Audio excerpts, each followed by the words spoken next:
Hi, my dear friends, my viewers, and my dear subscribers. Welcome to HR Resonance channel. Ram Navratna here.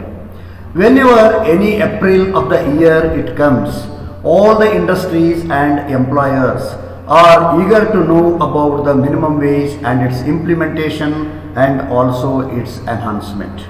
On this topic, today I am presenting you the enhancement that has happened in the case of Karnataka state minimum wage for the year 2024-25. So as you are aware, scheduled industries are covered under the Minimum Wages Act, and accordingly Government of Karnataka has notified 80 industries minimum wage.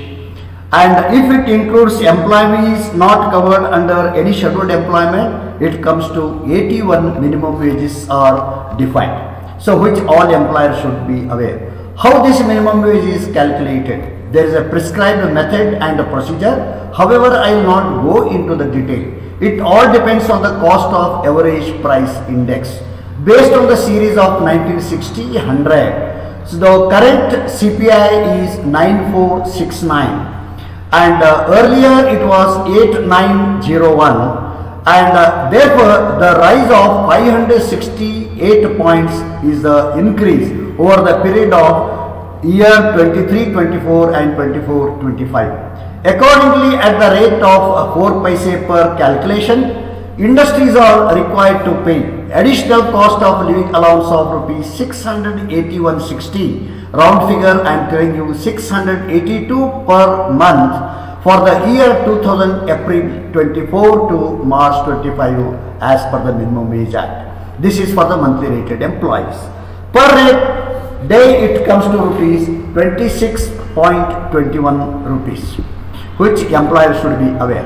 Now just to give an example, for in an engineering industry, for skilled workers for the Zone 1, per month in the year 2023-24, it was 14,021.27 and VDA was 2,838.80, which thus total it was 16,858.7 paise. Now in the enhanced wage rate for the year 24-25 is, while basic remains the same 14,021.27, there is an increase in the DA which is 3,518.40. Total comes to 17,539.67 paise, which is the difference is 681 rupees 60 paise. So on an average about 700 rupees increase we can say. This is for the Zone 1. You are all aware there are totally 4 zones, but I am bringing here only the Zone 1 in engineering industry. Now accordingly, one more example. Chemical industries for skilled workers Zone 1, earlier it was 16,858 total wage under the minimum wage.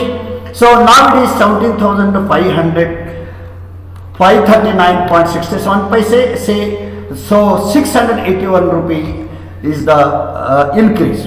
So along with this, all employers, contractors should know that women employees shall be paid the same rates of wages as men under the Minimum Wage Act, where the nature of the work is same. So this is minimum wage notification, this is Minimum Wage and Equal Remuneration Act stipulation also.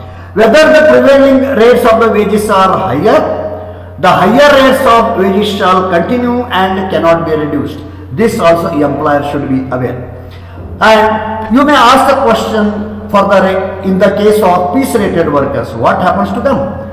In the case of piece rate workers, the daily total earnings of those workers for 8 hours of work shall not be less than the daily rates of the wages fixed for that categories of employees. That is what they have to say. Okay, so this is the case of piece rated workers.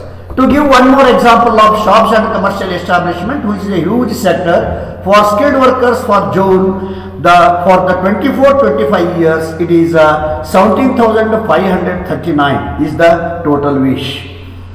And one more point the employer have to understand, in case if any category of worker is not mentioned in these notifications, of course highly skilled, skilled, semi-skilled, unskilled, all that they have mentioned and they have given certain designations. Let us assume there is no the designation existing in the notification where it is prevailing in your organization.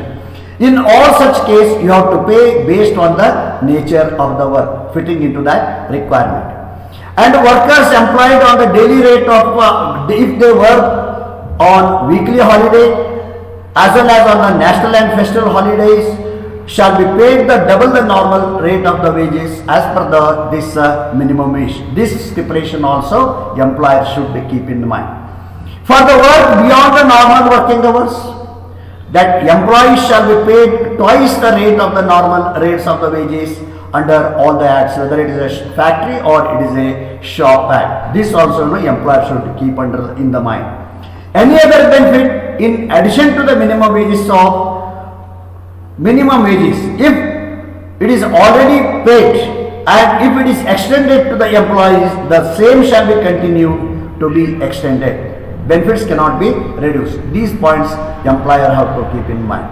To give one more example, security agency, unskilled workers for Zone 1, again it is 17,071.25 paise, VDA being 2,223.60 paise. And as I already said, minimum wage is applicable for all scheduled industries and it is a very serious and mandatory law. And one more provision the employer should understand is wage slip is also mandatory, whether it is a contract labor, whether it is regular workers. Karnataka State Minimum Wage Act also gives the power to the appropriate government in the fixation of the minimum rate of wages considered and it is considered only the basic and DA components as minimum wage. Many of the employers, contractors, they ask me about this question.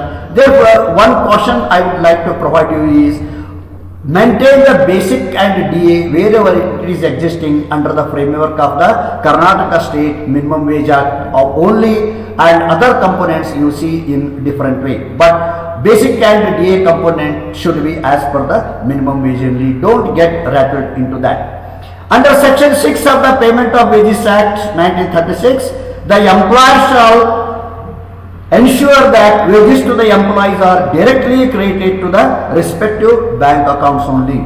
Okay, that does not mean that cash payment is completely avoided, but it is reduced. Bank payment is okay. It is preferred. Make the bank payment. That is best and appropriate practice.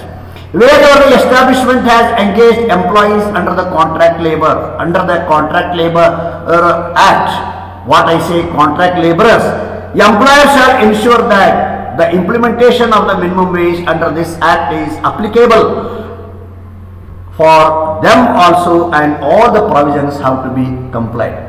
Well friends, these are all some of the important points that all the employers should keep in mind under the Minimum Wage Act, and it should be followed. And the employer should, as I already said, it is a very serious act. Follow this and compliance will go in the long run. Compliance is better than litigation. That is what we would like to say.